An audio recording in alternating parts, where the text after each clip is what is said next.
First off, I want to thank you very much for taking the time to talking to us. It was a fantastic trailer. It was amazing. So really, my first question is for you. The film fan community about your return to the science fiction genres, they're very excited. What made this the right time, and what made Prometheus the right film for your return? There's no specific time. I don't stop working. I just keep working. I work continuously, and I knew that science fiction was long overdue, and my mind was always coming up the outside track, thinking, what could that be? And I had an inkling of a notion which evolved with a writer, first of all, called John Spates, and then that went on for about, I think, nearly a year, and I felt we'd gone the whole 9 yards, and that's when I came to Damon, and we, then went to the next phase and brought it to fruition. But there was no signal to say now's the time. It just felt it was something I should do. You've given us some of the most iconic characters in film history, everyone from Ripley in Alien to Maximus in Gladiator to Deckard in Blade Runner. Can we expect a character in Prometheus to join those ranks? Yeah, I think so. There's a few of them in here. There's a very nice ensemble cast with Noomi Rapace from Girl with the Dragon Tattoo. There's Michael Fassbinder, who plays a pretty defined and definitive version of I hesitate to even use the word, but I guess he's a robot, or I take whatever you want to use, but he does the most that you could possibly do with that. So he's become pretty defined. Yeah, I think there's some great characters in this piece. Damon, this question is for you. You're known for creating some of the most exciting science fiction stories in recent memory with your work on Lost and with the new Star Trek film. What was it about Prometheus that made you say, I've got to be involved with this project? Well, very simply, it was Ridley. I think that one of the reasons that I wanted to do this for a living was because of the films that Ridley Scott made. And so the idea that I would be in a situation where I could sit across a table from him and talk to him about storytelling and learn from him, it really, if he had just said that he wanted to make a movie about the history of bread, I would have said, that sounds fascinating to me. That it happened to be a science fiction movie, and he was returning to the genre that he essentially shaped and defined over 25 years ago.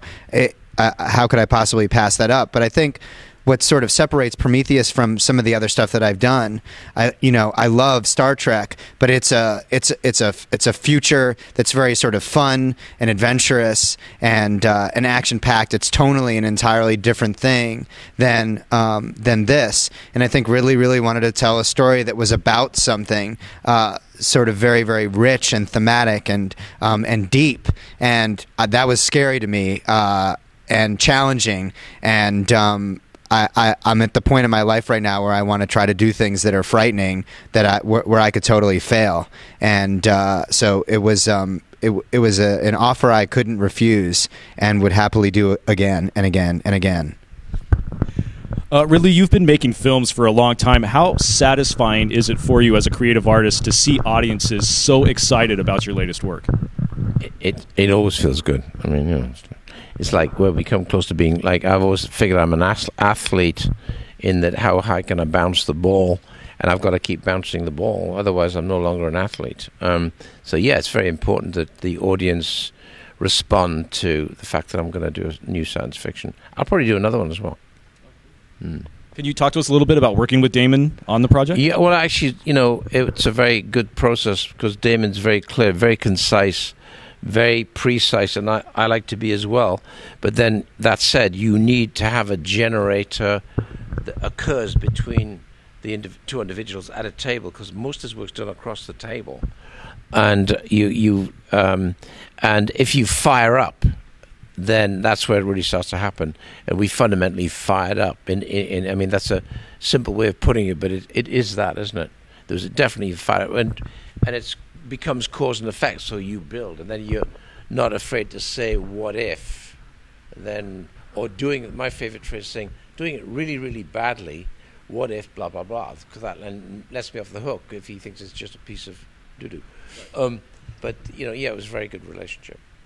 Well, Damon, same question for you. What was it like working with Ridley on this?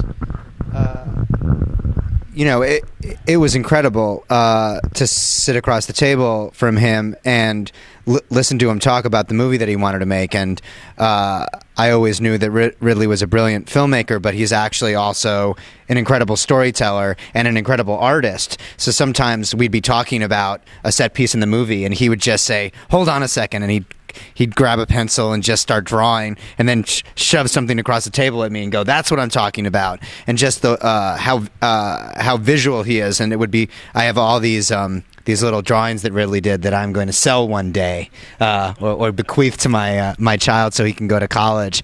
But just in terms of the way that you think and the way that you communicate, and I guess I had in my head that that I was going to get access to Ridley for a couple of meetings, and then I would be off on my own. But that wasn't what it was at all. Ridley worked with me the same way that I've seen him work with the technicians on his crew, from the design team to the photographic team to the actors, that he forms these partnerships. And there's a tremendous amount of trust, which is incredibly shocking and terrifying, but it's very empowering. And if you pitch something that he doesn't like, he's completely and totally honest with you. And if you pitch something that he loves, he just goes like this. And I would work for hours on end just to get the thumbs up. It meant the world to me, and as I said before, it was an incredible experience, and one that I would love to do again. Well, speaking of doing it again, do you have any new projects planned for the future together? I'm trying, but he's busy right now. But yeah, there is something that we'd like to go, one more step up the avenue. But when he's done, we'll have a go with science fiction. I think so. Definitely, I don't want to leave it alone now, because I really reignited the passion, the pleasure. Actually, you got your back. It's really fun. It's really fun. Yeah. I loved it. Yeah.